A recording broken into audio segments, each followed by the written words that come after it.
I was such a kid. I literally like pasted. I always like looked a little bit younger than I was. So like at that age, I probably looked like I was like 7, but I was like actually middle school, whatever. But I had like little like I was just like any sticker on my guitar is cool. So I could have had like it could have been like broccoli. Like it didn't matter, dude. Like I was gonna put it on there.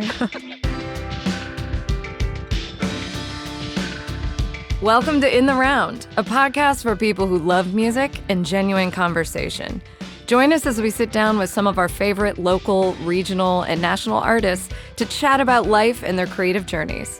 I'm Dee, I'm a musician, I'm a music lover, and I'm your host. So pull up a chair, get comfy, and enjoy. We're excited to introduce our guest this week, Raine Stern. You may recognize her from her stint on The Voice Season 20, Team Nick, but you're about to get to know her a whole lot better. We dig deep into the philosophy of music, true self, and the challenges that can come with intense artistic vision. Stick around at the end to hear a snip of her song, Saccharine Sweet.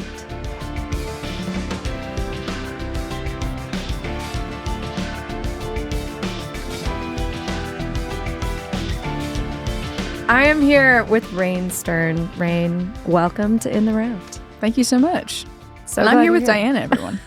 Oh, yes, and I'm Dee. I never introduce myself anymore because we've done like 40 of these. Well, you should. I know.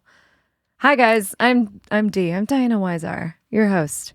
Don't forget it. Actually, they do. Dee's my new dog, so. Dude, Raine's my new. Why is it weird when I say Raine's my new dog? Why does that sound weirder than when you say it? I'm just not as cool as you. It's a. I think it might be like a specific like non-binary swag. Yeah. Yeah. But we love it. That doesn't mean that we don't everybody equally loves it. True. People might even love it more when you say it. It just flows a little bit more naturally when I say it. I think it does. Also, I feel like that phrase isn't in my vocabulary yet, but it's okay. Okay, I also have lived with rappers for like many moons. True, so right. Okay, yes, I'm so excited to talk to you today because you've had just an incredible journey that you're still on. Weird life, yeah. Yes! Thus far. Which is why we wanted you here. Okay, but I want to kind of introduce, you're a multi-instrumentalist. You're extremely talented. You play guitar. Guitar's your main instrument, along with vocals. You play keys. You do everything. You arrange. You compose. Yeah. Your sound, I would say, your music, it lives in this kind of pop world. There's soul. There's some R&B. It's this great blend of... like absolutely no one could hate it type music. I feel like it's just so many bops, but with super soul. Like I think something that when I think of like good pop music or just anything in that world, you got to have the hook and you got to have the soul, and that's to me just like nail 10 out of 10. Thank you so much. Yeah, I would also throw like rock in there. Oh yeah, totally, totally. Just like because it's like the. I think the heart of, because look, a lot of times people think that like soul like comes from pain, which absolutely there's that. But I also think that like in the same way that, you know, marching and protesting is like a part of the revolution and, you know, putting your fist in the air. I also think that like singing and dancing and like love making, these things are also part of the revolution. I think like joy is a rebellion, you know, against you know, because if you are sad, depressed, fearful, it's much easier to say you need something and then sell you something, right? But if you're like, I'm good, like I have everything that I need, and that's usually each other. So where I'm going with this, to wrap it up and to tie it back to the genre thing, because it does connect, is that I think that is kind of the nature of the soul that I put in my music. Is that it's about connection, and it's about bridging pain and alchemizing it into something meaningful, and then serving that on a platter of like, go forth and prosper. Yeah. Even if it's like not lyrically obvious. Right. And sometimes it is. Right. Yeah, but does that make sense? Yes, actually. And I love that you went through that explanation, because I think it's really hard to explain the depth of your guitar playing. Like when I say soul, it's like there's literally a living body. And your guitar's right here with us, which is cool. So I keep referencing it. Yeah. Does this guitar have a name? Oh, actually have a Telecaster that's also red. That one is called ILS, which is actually, so ILS. Right. And no, actually this one doesn't have a name yet, but it's like, it should. Yeah. I'll think on that. Yeah, maybe by the end of this, it'll come to me. I love it. Yeah. It's got such an interesting look to it. And you said you actually just stripped the paint off of it, which is why it looks so cool. It was this cigarette sunburst. And I thought that it was ugly because I think that sunburst Stratocasters are like they're a staple and they look cool. But it was like specifically like trying to do this like faded retro thing. But the colors, it was like, this is a nice guitar, but it like really looked like that was like the last ditch effort on the guitar. Like that's where they put like, this will probably sell. Yeah. Yeah. Fine. Like once the person puts like the neck in their hand, they'll be like, yeah, this feels really good. Like only true like, gear heads will appreciate this guitar or whatever. Right. Anyways, it is a 1959 reissue. Oh. So it's not actually that old, but it is modeled after a 59 Stratocaster. Especially like the pickups and stuff. Which makes them like kind of wimpy but bubbly and cute. Yeah. Yeah. No, and I know how to add stank to it to make it less wimpy, but yes. I use my words liberally sometimes. No, I would agree that stank was appropriate. Yeah. That's how you So there's definitely like there's a presence in the music. Yeah. Yeah. It feels like a friend who's like really like listening to you. Yeah. As opposed to like being in the room with people who are talking. Yes. And sometimes music can be great and the point of the sentence that a person speaks can be like, maybe even like the cadence or like you go to a slam poetry and somebody like really nails like the slam poetry like vibe. Yeah. But nailing that vibe is kind of copycatting the original passion that was actually carried forth by an artist who like was reading their poetry almost with like maybe desperate intent to connect with the audience, right? And I think there's like an art form now that's been like in music and all these other forms where it's like these mediums where it's been developed and there's kind of this attempt at creating a list to make sure those boxes are checked, right? But then there's all of the space in between, and that's like if they're separate and it's not glued together, then it's not like a body of work. Does that make sense? There's like so much to unpack in that, and then at the same time, my brain's going the space between. That sounds in the nice. Anyway, it's bad. Sorry. I'm glad. No, do you get Diana? I love that this is something you do. Please keep doing it. Keep being you. Oh my God, we need it. The weird. Speaking of the space between my ears, I totally get what you're saying, and I think that's something that I find really interesting about your music. Plus, I want to call this out. I mean, you played in a Prince tribute band. Like, Raine is no slouch, people. Raine can fucking play guitar. And I'm sure that comes across in the way that you talk about guitar, and they'll see your performance and see that. But I think that's what I'm so impressed with is you, like, when we're talking about soul and kind of capturing that spirit and the in-between. Yeah. It is like you're channeling those who came before you, but at the same time, totally creating your own world. And so and sometimes I think of music of like, we all get this set of paints, but there's endless amounts of color that you can create with multiple, we've all seen Bob Ross. We see the magic. There's color and then there's shadow. And it's really the ability to put all of that together and then to also have narratives that you put into it. Like, it's infinite. I like to say this. When we talk about like channeling those who came before us, I really feel like when people say there's something about you that reminds me of this person, but you're so different. Like maybe you don't even like, make like maybe this person makes more like angsty soul music and this person makes more funky music.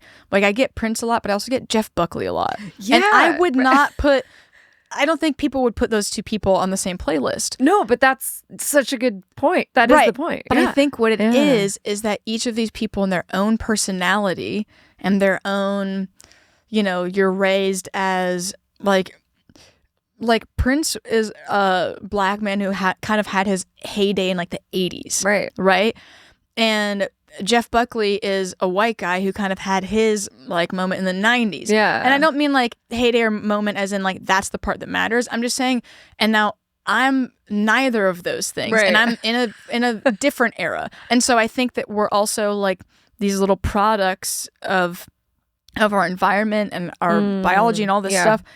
But the point is that there's like a oneness and a sameness in that, and what makes us all kind of coming in these different shapes at these different times means that we're kind of all this like these little consciouses that are able to consciousnesses, whatever.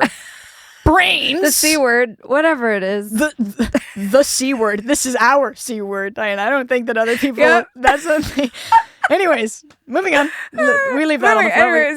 So I think that we like come here like, and we're born and like we carry that in us, and it's cool because it's like we're able to see all these different flavors of this expression. But I think that what people are seeing or feeling or that thing, I can't quite put my finger on it, but it's there. I actually think that what it is that it's not that I'm channeling those people. I think that we're channeling the same thing. Right. Exactly. And it's like, you should be here all the time. You're just taking what I'm trying to say and making it sound way better and more coherent. So please just hang around. Thank you. We'll hang out more. Yeah. That's kind of, and I should say, like, definitely didn't mean it in a copycat sort of way, and I don't think that's how you took it. I didn't take that way. Yeah. But that is kind of what it does. It's almost like you're tapping into some vein, source. Yeah, like a source that is. It's impressive, and I know you've talked about this because you are young, and you know, like you've gotten to do these amazing things. You got to be on The Voice. We'll get to that. You know, there's all these cool experiences. But to me, it just looks like you very early on just like found your path, and there's something really like grounding and also like sparkly crackly about it. I can't really explain Love it. that. Yeah. Lean into that. Yeah. I'm wanting to encourage people by however I show up, whether that's like in conversation or in music. I think like the thing is that who I am is the thing that like you're feeling in the music, but like I also hope that I am that person sitting across from you having a conversation or you know, whatever, like always doing the work. Yeah. You know, whatever that is. But the sparkly, the crackly, the whatever. I love I wrote a song that's going to be coming out in September 2025. Ooh. So, you know, whenever this releases, probably after that. Yeah. But, ooh, it's out. It's called Don't Let Them Find the Internet. And there are probably many lyrics that will be, it feels so like of the times and so of the types of conversations I'm having with people that like it just keeps coming up and I'm like, God, that's like a lyric from this song. Yeah. And there's a line in the third verse where I say like, I can't reason with my intuition. And it's like, and I don't say when I do, but the kind of in parentheses is sort of when I do, I feel like I'm spinning on ice. Yeah. And it's like, and so I want to encourage people to like lean into it and trust it and to kind of tap into these spaces where like, you know, you can say like, do you know what I mean? And it's like, you know what? Yeah. Like, and maybe not, but I'm definitely willing to find out. Yeah. Right. I'll look behind the curtain. I'll look under the rock. Or like being drawn to kind of the warmth that you feel in something, even if it's an idea, an intangible thing. And that's why we make art, right? Because there aren't words enough for the totality of what it is to be here and to experience. Yes, right. So that's and why adding the music to it. Yeah, exactly. It comes out through visuals, all of it. Which can we go back? You've been playing since such a young age. I mean, like, when like between, like I was almost 12 when I started. Oh, gosh. Okay. And I'm usually a little older, like when people they think that I started when I was like 6 or something. Right. But no, I started in middle school. I was like in 7th grade. Did I see you? Did you post? Was it a Squire? I feel like you posted a photo of you from when you were probably like 12. really little. Yeah. What color was the guitar? I thought black, red, white. Was it a white Squire or a black Squire? Oh, maybe? then it was probably the only white guitar that I had when I was younger. Was like this Ibanez. Oh. And it was all white. But maybe there's like some corny picture of me out there like holding like a little black Squire. Yeah. I had a Squire, but it was like it was black. Yeah, but the pickguard was white. Yeah, so, maybe I'm just thinking of the pickguard. I was gonna say, but it was. And black I was and like, white. I was such a kid. I literally like pasted. I always like looked a little bit younger than I was. So like at that age, I probably looked like I was like 7, but I was like actually middle school, whatever. But I had like little like I was just like any sticker on my guitar is cool. So I could have had like it could have been like broccoli. Like it didn't matter, dude. Like I was gonna put it on there. I love it. I feel like everyone has that. I have like my CD player, you know, my Discman growing up or whatever. Fuck, dude. Just covered in stickers. Sick. I mean, like still cool. That's still rad. Works. It's pretty great. That's some of the dope. puffy stickers too, you know, or the ones where oh they're my like god, little like puffy. they're 3D. Yeah, like they're a little like you just kind of squish. Anyway, I'll find. You know, I'm talking about. Indigo's over here, Indigo's like, in the corner. Yeah, the puffy stickers. You know, you get. Oh my god! So super young. Yeah. And then I feel like, did you go into school? Did you go into classes, or did you for music? You have this very like natural ability to me, as a viewer and semi decent musician. So what was that? What was that like? Like, what did you pick it up and you were like? Was it like, oh, was there like a moment, or how did that happen? Okay. So I think that I have one of those brains where, especially if it's like a creative endeavor, if I decide like I'm all in on this, like that ends up cultivating that. And I think that like, you know, Indigo can probably attest to this at this point, and a lot of my other friends or people who've spent time with me know that like it almost doesn't matter what the medium is, if it's like comedy or like film or like painting or whatever. It's not that I can like pick up a paintbrush and just be really good at it, because I don't paint. But the point is like I have like a natural like creative intuition and ability that I feel like I've cultivated that, and I could pour that into this instrument. Yes. I think the reason that like electric guitar and me get along so well is because I like the way that it wails, and I like the way that it talks, and that feels like kindred spirits. Okay. But I don't think that I would pour more creativity into my guitar playing than I would into like my album art. Sure. Yeah. So it's like the way that I'm wired is like wired for world building. Yeah. Wait, so have you always designed those? And because some of them have been photos, and some I love what was the single with the really cool I'm gonna do this, you know what I'm talking about. Oh yeah, like I painted that. Yeah, that was so yeah. amazing. Yeah, Can't Look You in the Eyes. Can't Look You in the Eyes. I was like, it's a very obvious name that I should remember. It's so beautiful. Yeah. I like have been kind of forced my whole life to do everything on my own. Right. Yeah. I feel like growing up making music in the now is that, you know, we talk about that with a lot of other artists right now. Where it's just like you're your manager, your publicist, you do all the things, cover art, like. Yeah.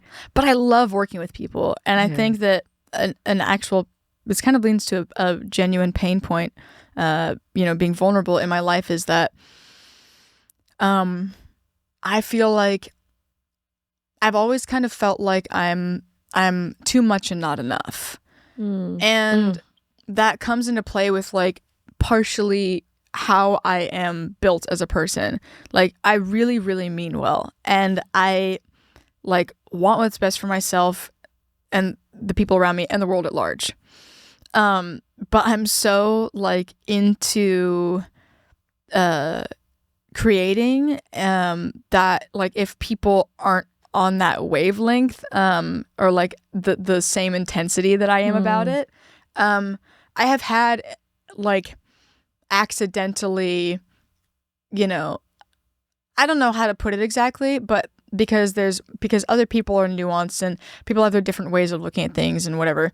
But I've definitely kind of had like a little bit of trouble, I think, with like trust. And where this is going is like I'm the kind of person where I'm like, if we're doing this, I'm showing up. Right. And I think I've had a tendency a lot of times to be like the ideas guy, you know? Yeah. And then I think, and like, but that doesn't mean that if somebody else shows up and is like, I have this idea, that I'm like, yeah, no.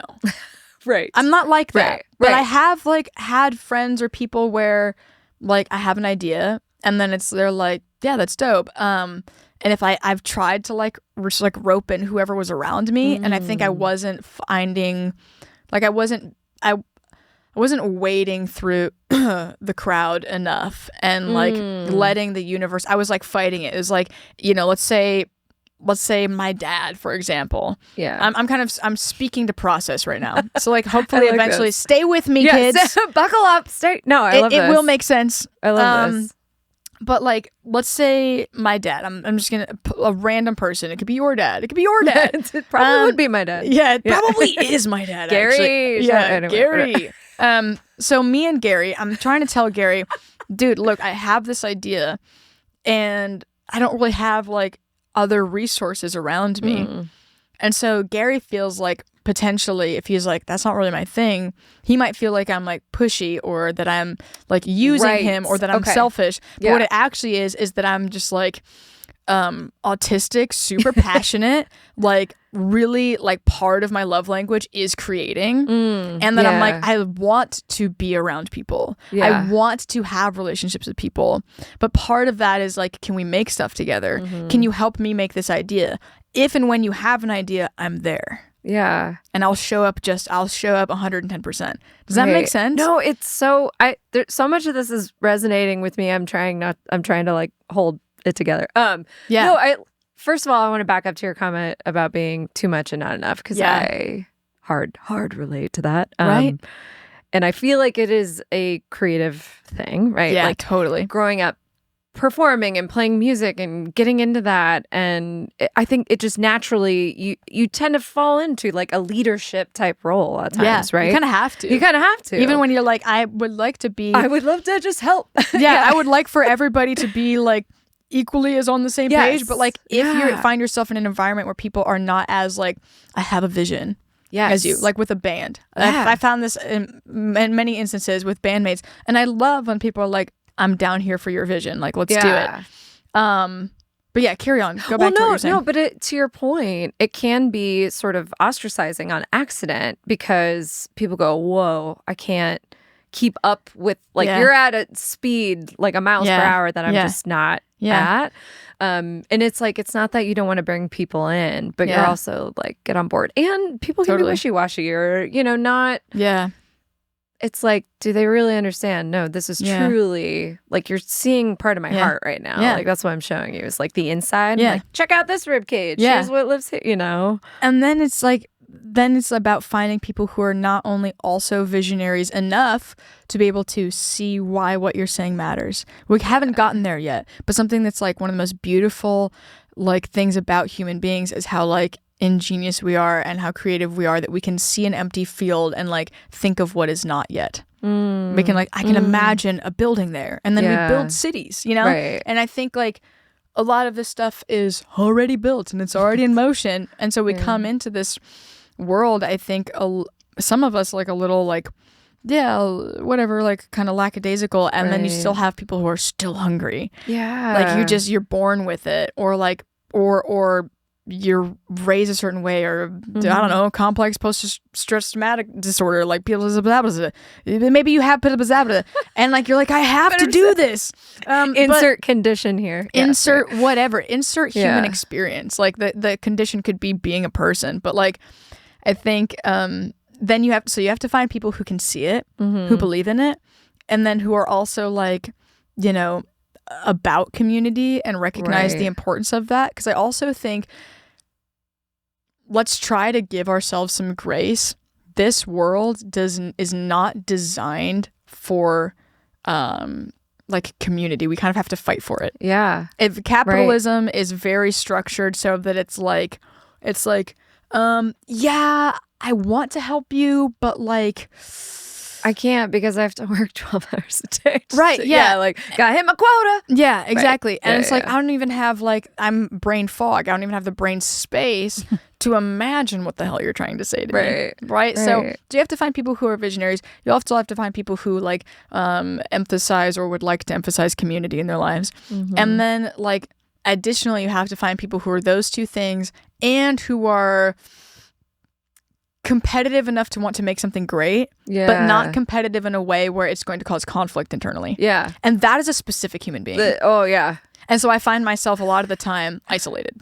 Yeah, right? Yeah, because it is hard. And what I find interesting about this though is you had a 9-piece band out in LA, right? So you in Wisconsin, in Wisconsin. Yeah. So somehow you found 8 other people that fit to like check these boxes of like, you know, fitting that mold. So yeah, I had some people be like, "Why did you leave Wisconsin?" Yeah, that's well, yeah. So we should zoom out a little bit. What were you gonna say though?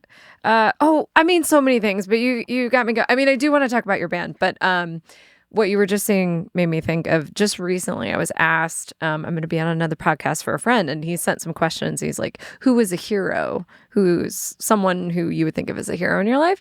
And I was like, this one's hard for me because I didn't, there's not someone who just immediately comes to mind as like, ta-da, that's great hero. Cause I was like raised to be my own hero. I feel like a little bit, you know, like this is what I feel like I hear from you too. It's like, and then you almost don't want to say that. You almost don't want to say, because it's not true. in a self-obsessed or narcissistic way. It's but like, the world loves slapping narcissism on people who are like, I kind of have to show up for me, actually. I have to do it. And I mean, for better or for worse, now I'm that person who's terrible at group work and can't, you know, I like to do everything myself because then it's done.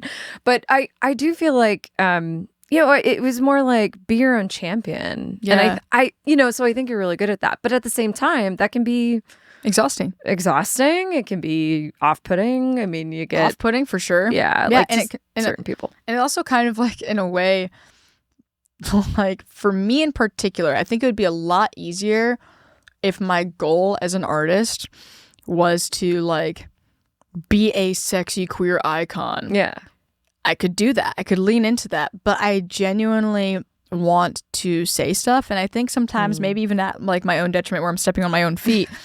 Because like it kind of, that goes against like my whole thing about connection. Like so much of what I speak on is healing and connection. And so it's like I want to heal with other people, and I also want to connect with other people, and I want all of that to be authentic so that I can speak on it even more. And it's not just a yearning, but I'm also like able to build tools and then share those tools via my art. So it's like I genuinely want to find people who like get that, see that, and are fucking about it. Yeah. We want to thank our episode sponsor, Uptempo Music. It's a great spot whether you're a beginner or a gigging musician. They've been in business for over 23 years in Beaverdale, so come check them out.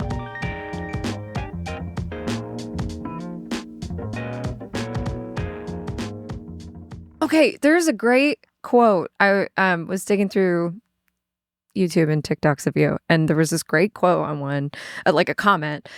This person was like, "Oh, I decided to like fix my relationship with my son or something after hearing something that Raine said on stage." And it was just, I'm not quoting it perfectly, but I know exactly what you're talking about though. Yeah. And maybe you know this person and maybe they're already like in your life, or maybe they're just a stranger, but it was stranger. Yeah. Stranger. And it was just, to me, I was like, that's a perfect kind of example of like the community that's created in the realm of music. And I think that's why so many of us are drawn to it. But it was such a, like, what a powerful, who knows what you said, but do you know what you said? It was something basically along those lines where he was like, you know,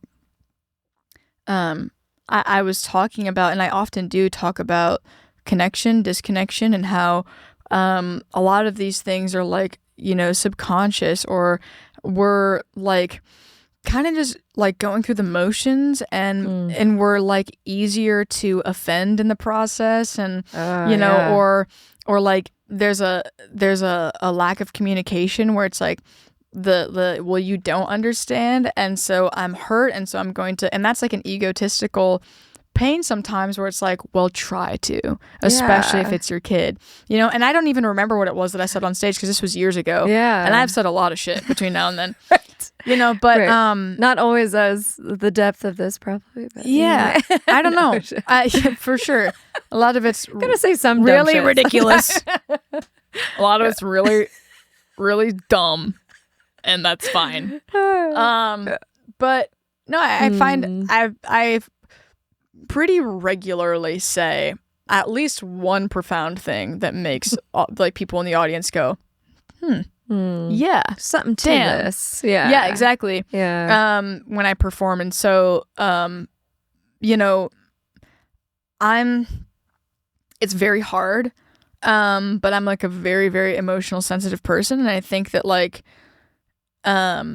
something that I've steered away from is kind of looking crazy, because I can show up on the internet funny. I can show up on the internet like, whimsical. I can show up on the internet bawling my eyes out to the point where it looks like I'm like grieving the dead. I did watch that video the other day. I did watch that. I can show up on the internet like looking almost like stoic and cool and fucking, which I'm not stoic, but like covered in mud was covered in mud.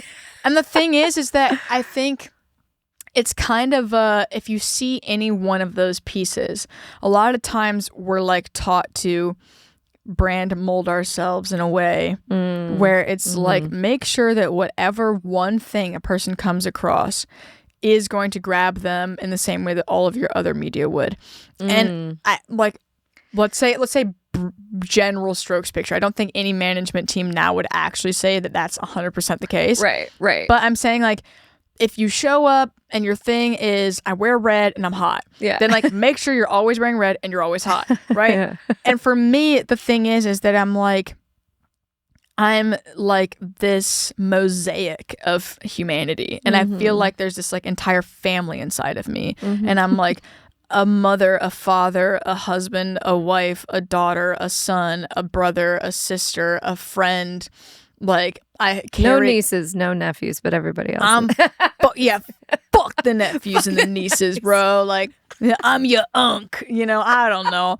Point being, like I carry all of that within me, and part of that I thank for like, I think like I'm so happy to have like the queerness that I have and the way that it like functions and operates inside of me. I really, really love it.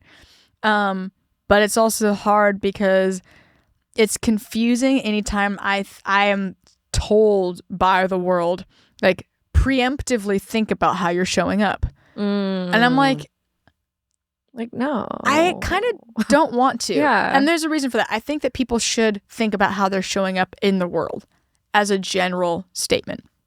Think about how you're showing up for be present, your family. Be intentional. Think about how you're asking the right questions so that you are not stuck in your cultural bubble. Like, think about how you're showing up, right? What do you stand for? Take a seat when you need to take a seat and listen, right? Get up on the podium and speak when you should. But in general, I would like to think that I trust that I am good and I like my truth.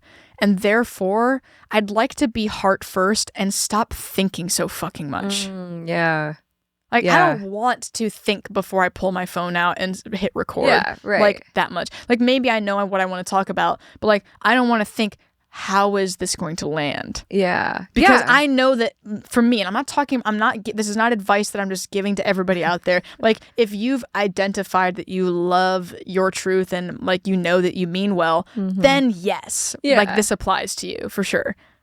You know what I'm saying? Yeah.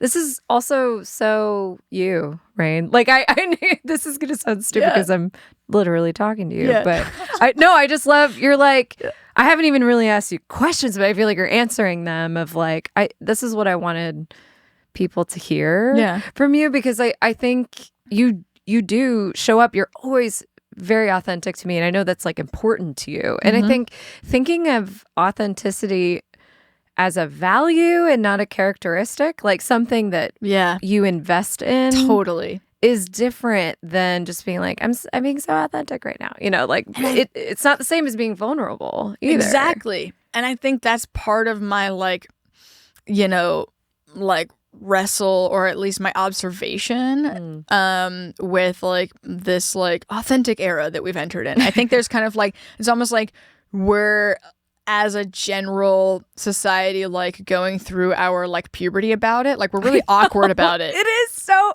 that's such a good way to put it. It is so awkward right and now. I feel like I've like been here. Yeah. Like, you know what I mean? And I've like been like look, I'm not grown in many ways. You know, in life, like I am an imperfect person for sure, just like all of us. But like there are certain things about me where I've been like, I've been sort of arrived. Yeah, like you're like, welcome. Come on in. Yeah. The water's weird. But the water's strange. It's cold and warm at the same time. Don't put your toes to it. There's icky toe things. Just but fine. It might feel good. It might feel good. Sometimes it does. I'm just saying, like, this is like, it's a flow state. Like again, coming back to don't let them find the internet, I say my safe space is staying in flow. I don't like landing much since flying feels like home. And I think that there's something beautiful about that. And I think that there's also something like a little fucked up about that, where it's like I think the first line, my safe space is staying in flow. And I think that there's something about me where I'm honest, I'm forthcoming, that like I'm a little bit of like, I'm a little anxious, you know, and I like being up here because I think there's two sides to that coin. Yeah. And I think one of them is like radiant and beautiful and angelic, and I think that the other side is a little bit like, I'm kind of a runner. That makes me think of things at a molecular level too. You know how there's like the protons and they vibrate. Electrons, you know, I think of this all the time. Neutrons, like we are not solid. All like, the trons. All the trons. Yeah. I know I can't name all the trons, but everything is moving. Everything is moving all the time. And so I feel like that's almost like exuding from you at a higher level. Oh, like, thank you. I think that something that's really important for me is that I'm out here in the world and that I'm doing things like this on a nearly daily basis because I want to make sure and hold up a mirror and make sure that people know and that I see it back, right? Like this infinite, like, you know, circular beauty of I hold that within myself, but damn, it doesn't matter nearly as much as unless I'm sharing it with someone. Yeah, like reflecting as well. If I'm sitting there holding that awesomeness or that beauty or that molecular shaking, vibrating thing, and when I say that awesomeness, I'm saying, again, like Prince or like whoever, Jeff Buckley or whoever else we want to talk about, it's the thing. Like, I'm like, what makes me awesome is like how good I am at listening to it, what the awesomeness that's already there. Yeah. Right? Yeah. Like being open to that too. Totally. It's there. Yeah. And it's there for all of us. Yeah. Yeah. This is all so the true. time. But also you work your ass off. You work your ass off, but you have to, something that like freaks me out a little bit, and I really want to make sure that we're putting the right guardrails in place and that we're taking this very, very seriously, is like the way that we're using technology and like how fast it's moving and making sure that, you know, we're not actually, look, a lot of our loneliness as human beings is manufactured. Absolutely. We did it to ourselves. We've done this to ourselves, but it's also been done to us. And I don't think that actually everybody in the world wants this. I think that if somebody said, look, you don't have to work a day job, all the robots are going to do all the things, like focus on your creativity and whatever you want to do. I think whatever you want to do for a lot of people would be each other. And I mean that in every way possible. Like, I'm serious though. I genuinely think that we would want to spend a lot of that time with each other. Yeah. And so, instead of like being the machine that drives consumerism. And I guess kind of what I was going to say about that is artificial intelligence what a beautiful opportunity. What a terrifying thing if we feed it into the already existing like sickness. And we look, again, coming back to don't let them find the internet. I'm not scared of robots. I'm scared of people so lost and they are still calling shots. Yeah. Right. Yeah. So absolutely. People who have been found, whatever that means. Some people think you can only do that in Christianity. You can only do that in Buddhism, or you can only whatever.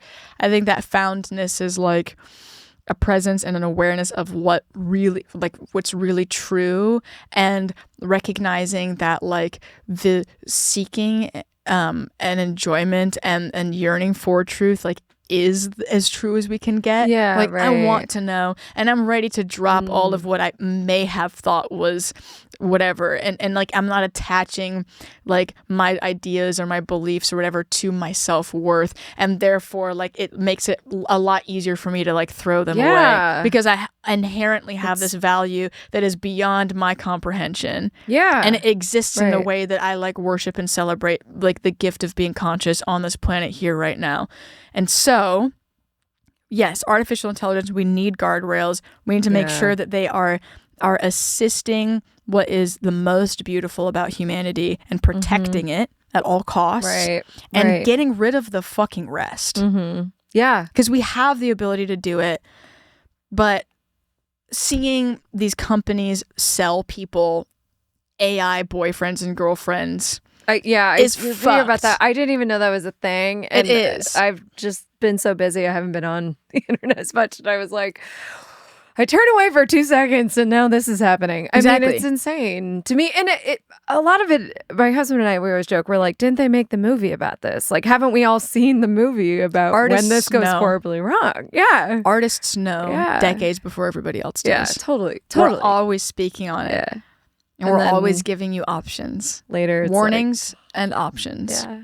And that's why the movie comes with the hero's journey, and we see the problem. We're shown what is wrong and what could be even more wrong, where that wrongness can lead.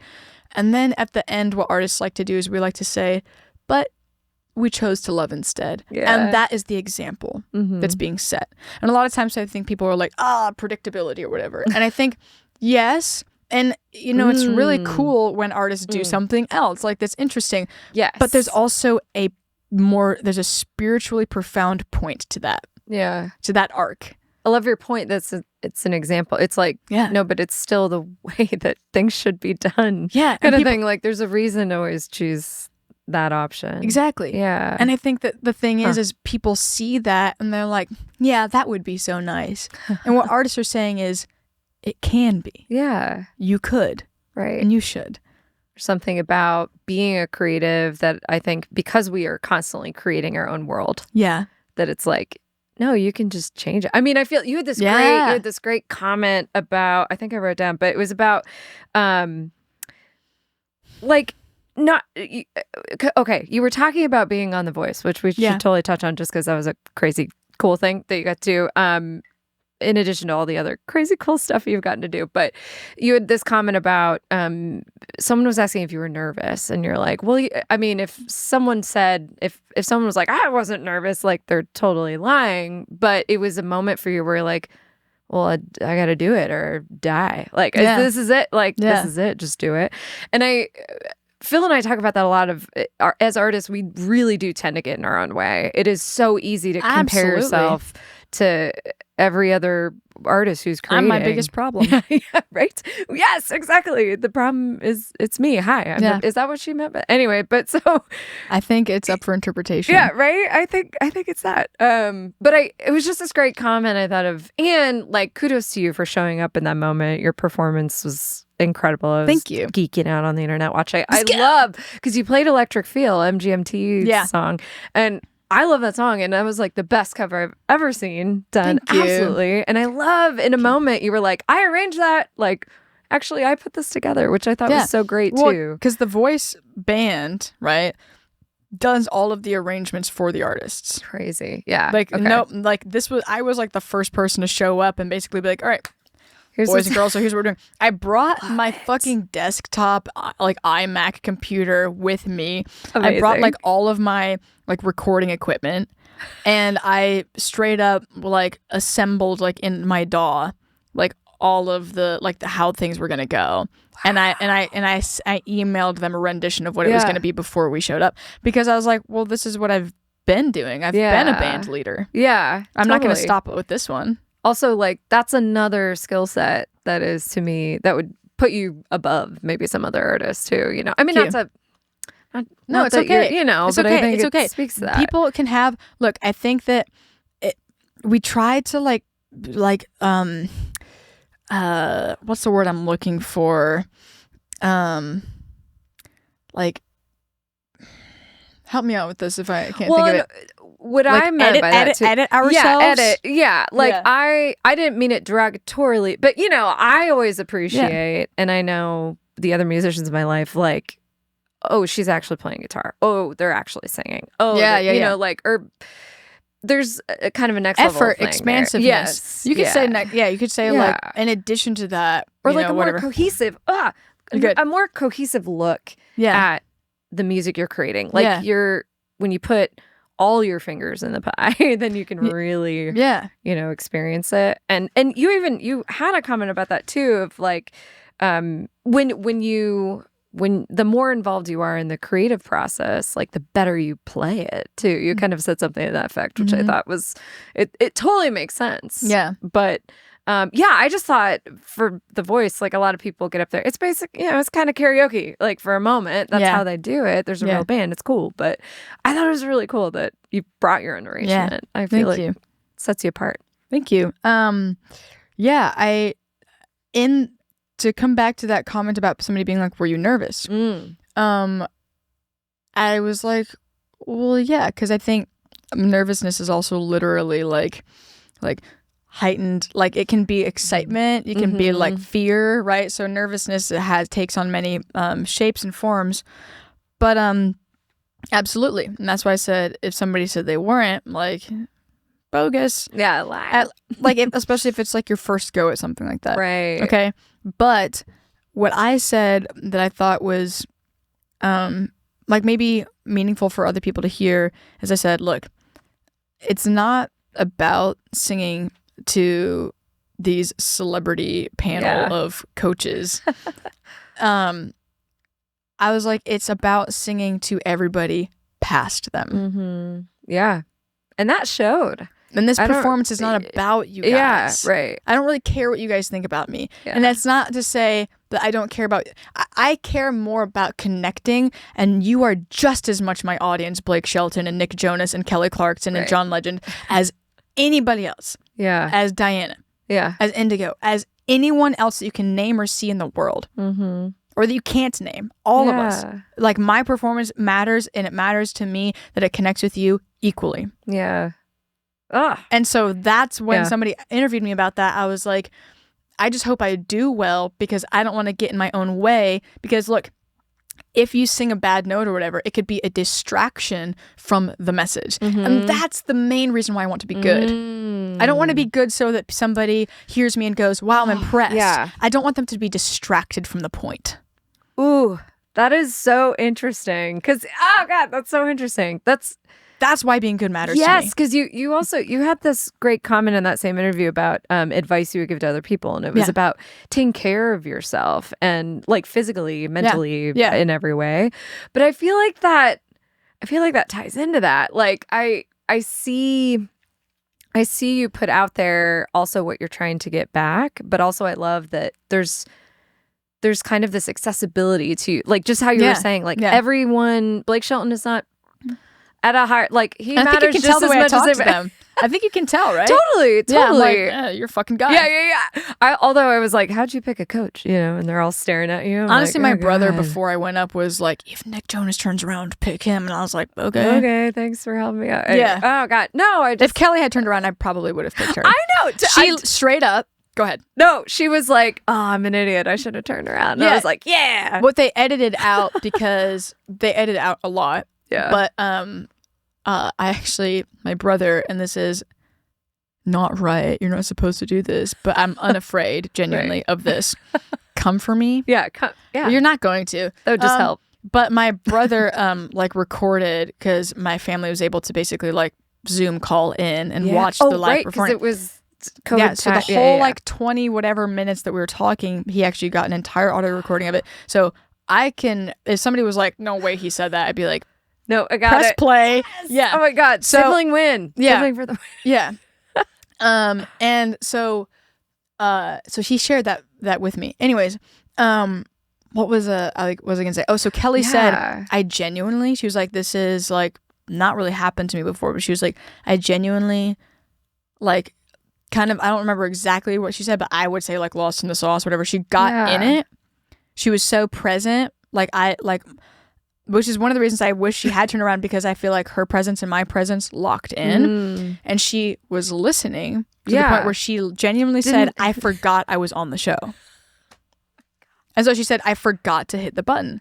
Otherwise, I would have given you a 4-chair turn. And then she turned around, she saw me, and she goes, oh my God, I'm stupid. Yeah. Like, you know what I mean? Like, and I was like, Kelly, it's okay. Yeah. Kelly, and like, we can still hang out. Give me your number. It's cool. It's fine. Like, whatever. Like, let's... What's she doing after blinking Morse code? I'll write it down. Yeah. You know, watching it, I feel like you can, because she was really into it. I think that's why the whole time I was like, why isn't she turning around? But that makes sense. Yeah, because she was like, she was like in a daydream, but you can see that the other three are like still in the competition. Yeah. No, totally. But that's actually what I want. So Kelly had the reaction that I would have hoped for. Right. Do you see what I'm saying? Yeah, exactly. This is exactly what I'm trying to. So when some people are like, man, you're so good, it's like, I think what I want people to connect with me the most on, and sure, you can say like, man, maybe that puts you above other artists that you also produce and that you also direct and that you also do all this and this and this and this. But what the reason I do all of that is because I give so many fucks. So if you're gonna give me those accolades, give them to me accordingly to that. And like connect with that. And like my shit and like me and vote for me, whatever.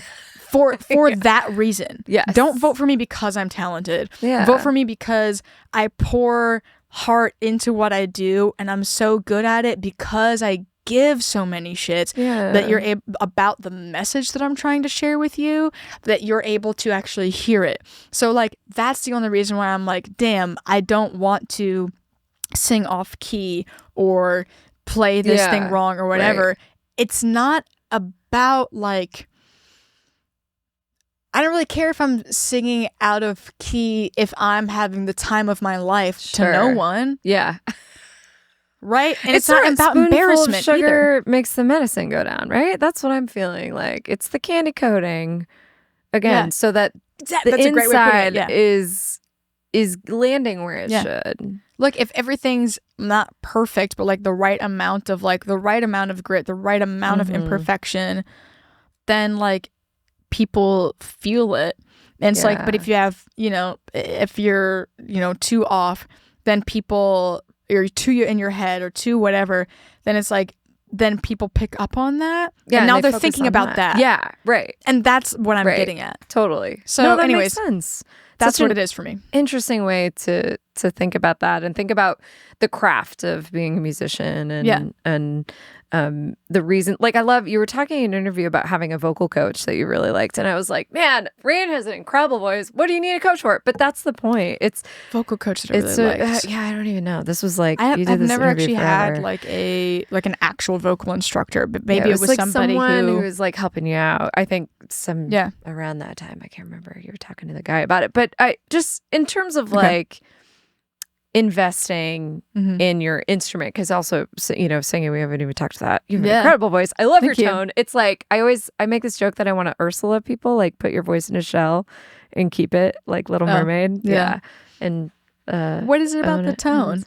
What I love, I was thinking about this. What I love is it's the way you play guitar, where sometimes your tone is so clean and then you just roll into this grit, and you do that vocally too, and it's so cool because to me it's like you sing like you play your guitar almost. Like I'm actually playing guitar like I sing. I mean, well, both, right? Both. Yeah, there's like this real symbiotic relationship, and when you turn those things on is really like I can tell you're really intentional about that, and like man, it's just so great. And you have this, you kind of actually have like a higher vocal tone, I would say, at times, or you can really pull that off, and then you go into your low and it's just got this, I don't know, it's just really cool. I've told people, thank you, I've told people that there's also like every part of me has like an androgynous quality. Like all of it, right? Including honestly, my voice. You're mid. Yeah. Sorry, it's like you're like, I can't tell if this is like a 14-year-old boy or a 25-year-old woman. Yeah. You know what I mean? And like sometimes depending on like what I'm saying. But I like that there's actually this kind of like permanent childlike quality to it. Yeah. I used to, and it wasn't always this way. Like, let me be very clear to everyone that like, I did not like roll out of bed like, God fucking love me, dude. and I still don't. Yeah. And I still don't. Yeah. And like let that like be like, you know, printed and pressed. Like I want to love myself as much as I deserve, and I'm still working on it. Yeah.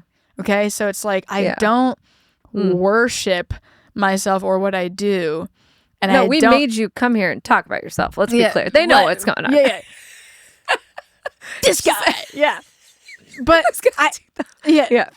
but I do like worship the moon. I do. And when I say that, I mean like worship to me is like the most like spiritual celebration. That's how I use that word. And that's how I use words like God. I like, to me, it's like all the things that are great about the gift of being able to be here and perceive it.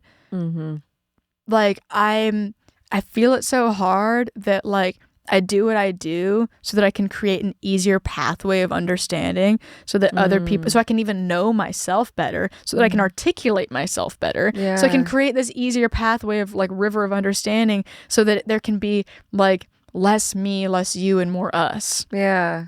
Like that's the goal. So when people are like, man, you're really good at that, and I'm like, I'm good at that because I feel like I've had so many unintentional innuendos in here, but I'm like, because I want you. Yeah. And I want you for me and me for you, and so that we can, but because like it's so much better to be able to like go with somebody, and I've said this to Indigo, I've said this to other people, like to go out into a field at night, look at the stars and go, are you seeing what I'm seeing? And they're like, yeah.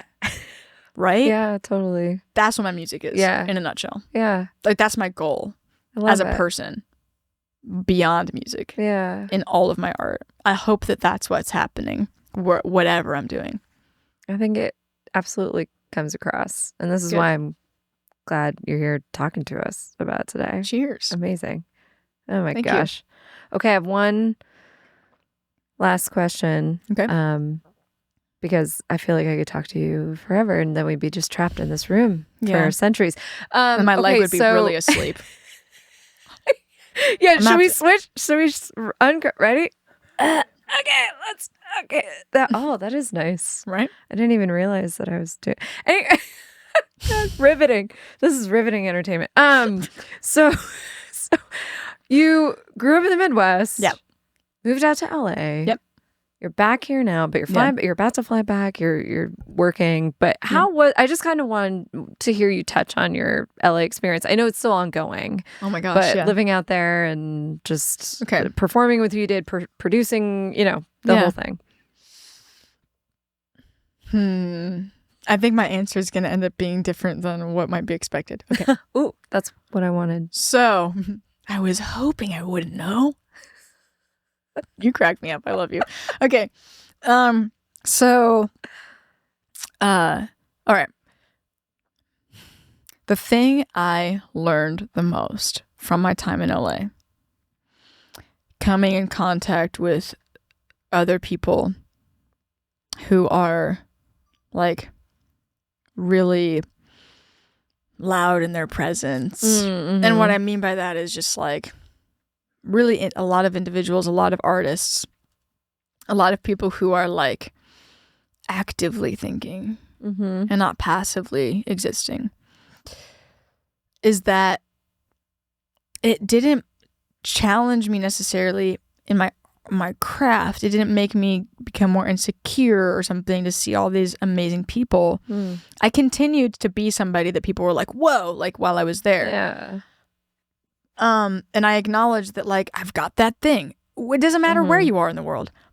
But the thing that I took the most like precious away from that time, that experience, was the relationships that I had with people that like taught me, like schooled me so much in ways that my parents never did.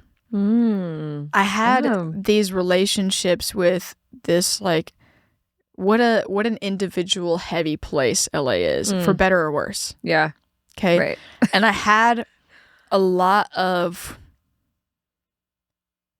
profound experiences, a lot of loss, a lot of gain, and not necessarily in the career department, but in the social, emotional, love department. And I'm here to take a reprieve and look at things from the rooftop and kind of assess all of these things that, like, you know, as an ultra aware person by comparison to my surroundings in Greene County, Wisconsin as a child. Yeah.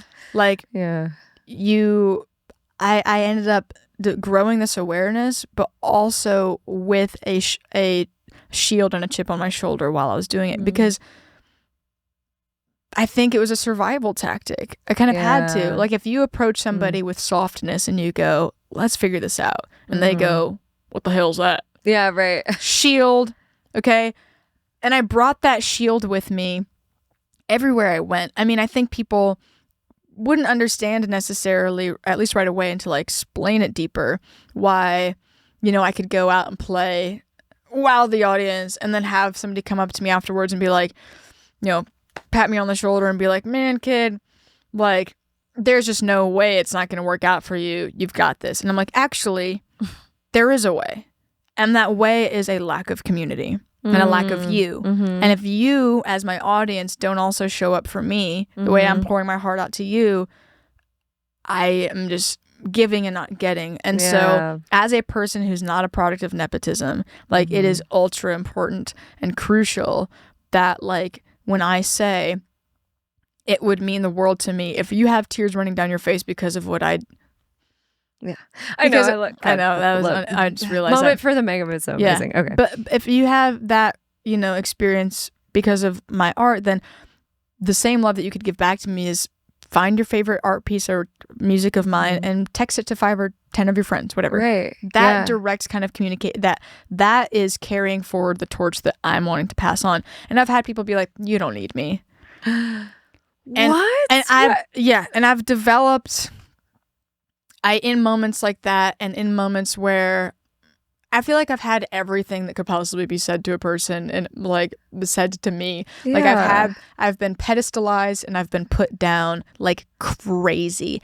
And the thing that has made that really hard and challenging is that I don't have, like, any parameters or structure or protection in place for it. Like, I'm just some fucking regular person out here in the world, genuinely. Yeah. And so it's like, again, my parents are not musicians. They're not wealthy people. Like, you know, I wasn't, like, coached with the skills and tools of how to be, like, an entrepreneur or, like, love myself despite whatever. Like, right. And I think a lot of people can relate to what I'm saying, because I'm regular in that way. Yeah. And therefore, when I get treated like I'm fucking Taylor Swift because of what I can do, but I'm a regular person with regular tools, it's fucked And you're up. not Taylor Swift. And I'm not Taylor Swift. I'm not a billionaire. And I don't have a daddy that's, like, driving me around to all these record labels. It's not the same.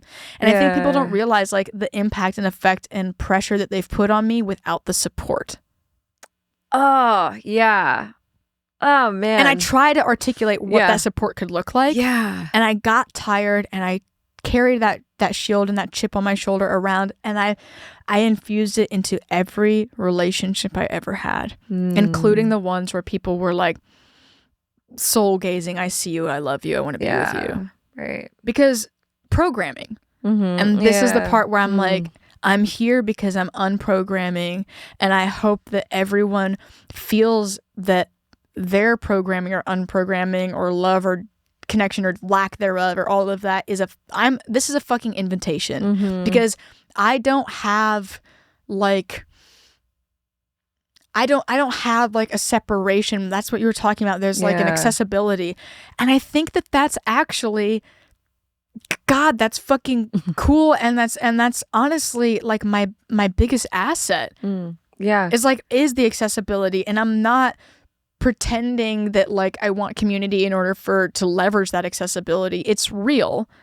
But also, and you're offering it, and I'm at the same offering time. it. I'm offering it, and I'm also saying take it. Yeah. The best thing that other people can do to like aid in this is take the invitation. Right. Genuinely. And value themselves as an individuals do matter. Totally. Every single fan matters. Every single album that you purchase. Yes. Every single time you text your friend yes. about this song really moved me today or whatever. Yes, exactly. That is. And it makes such a huge ripple. Like, people don't realize that. It's so wildly important.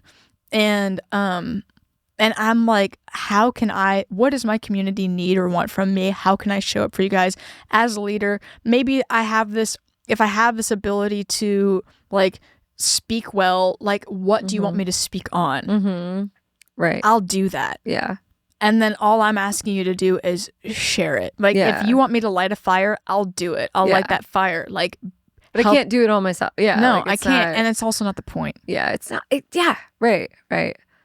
Oh my God. So, wow. What happened in LA? Like, there's so many crazy, wild stories. And I've told Indigo maybe 2 of them. And this bitch was like, damn, those are like, that's like its own episode. Each. And I'm like, maybe we don't have time for that.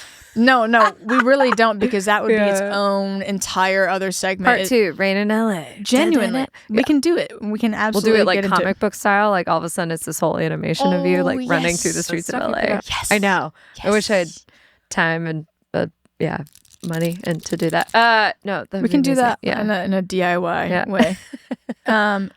Anyways, I think, I could speak on the music parts. I could do all of that. Mm-hmm. But I think I would rather just say watch. Yeah. For that. The part that matters the most is what I just said. Yeah. Oh my gosh. I love, I think that's just like a beautiful way to end this, because I think it's such like a realistic view on so many levels of the music industry, but also society as a whole. Yeah, and interpersonal relationships. Redefining, community and what that looks like in today. And I mean, this is, like I said, this is like a huge, I met you once before this, Raine, and you just blew me away with your openness. And like I said, this like genuine authenticity that you exude. And I'm just so appreciative to you for coming and doing that. Not only playing just a gorgeous tune in Studio D, which they will see, but I thank you so much for this conversation. Can't even. How are we close yet? Far away. Thank you for being here. Truly, distance is weird. Thank you. Yeah. You're welcome. Raine Stern, thanks for being on In the Round. Thanks, Dee. My dog. See you soon. Yeah, the dog, right? And on that note, Greenland's curious. She's kicking her feet. She's getting excited about my complexities. She likes being dipped and dipping her feet. She wants to be invited to the many sides of me. And I've tried to tell myself that I didn't also want her back, but she's so saccharine sweet. It's a little sickening, to be honest. Every time that I In the Round is produced and recorded at Trilix Studio. Remember to subscribe to In the Round wherever podcasts are found.